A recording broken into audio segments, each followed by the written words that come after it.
Oui, mon cher Philippe. On a une question de notre ami JSK. Merci à JSK d'ailleurs. Bonjour. Bonjour, JSK. Quel est selon vous l'élément déclencheur de la mise au pouvoir du courant multiculturaliste post-marxiste qui sévit actuellement et quel est son moteur? Merci pour tout ce que vous faites. C'est une question complexe à répondre, hein.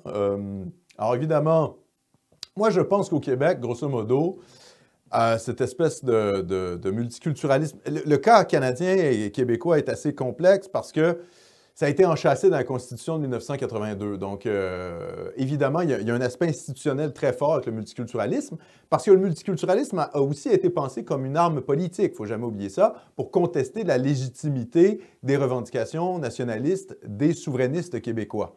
Donc, ce n'est pas pour rien que Trudeau met en place des lois sur le multiculturalisme dès les années 70, et puis ensuite, avec la Charte canadienne des droits, va finalement imbriquer le multiculturalisme dans la Constitution canadienne. Dans un premier temps, c'est pour un peu créer une utopie cosmopolite qui est le Canada. Et c'est pour répondre aux accusations des séparatistes québécois en disant, ben non, regardez, oui, il y a des Canadiens français au Québec, mais regardez, il y a des Ukrainiens dans l'Ouest, il y a des Chinois, il y a des communautés chinoises également à Vancouver. Donc, finalement, vous, Canadiens français, vous n'avez pas plus de légitimité historique pour demander un pays, plus que les Ukrainiens en Saskatchewan.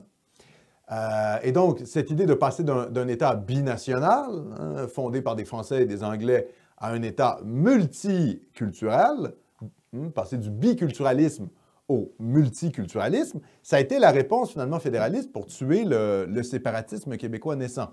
Tout ça se fait également dans une ambiance post-Vatican II, c'est-à-dire que l'Église, finalement, si on peut, amorce une transition anti-traditionnaliste.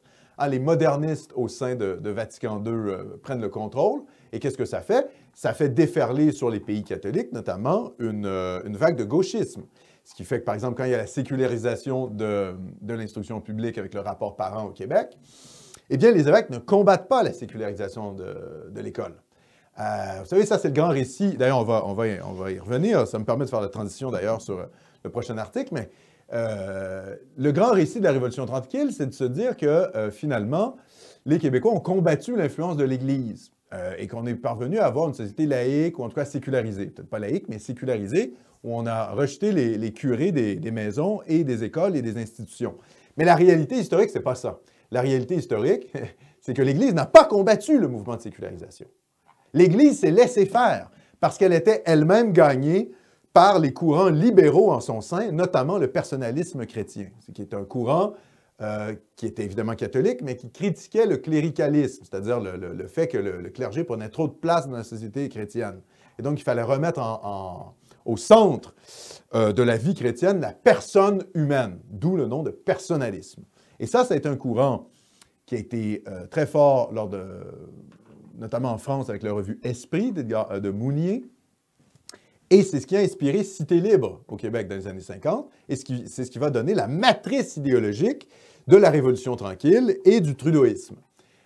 Et ça, les révolutionnaires tranquilles souverainistes, autant que les révolutionnaires tranquilles séparatistes, donc en gros, autant le Parti québécois de René Lévesque que le Parti libéral du Canada de Pierre-Éliott Trudeau, sont nés dans cette matrice idéologique-là, révolutionnaire tranquille.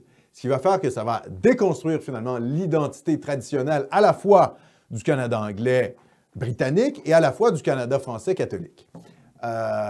Donc ça, mais évidemment, la question du pourquoi du multiculturalisme, ça s'enracine aussi dans l'universalisme chrétien, etc. Enfin, c'est une question extrêmement complexe.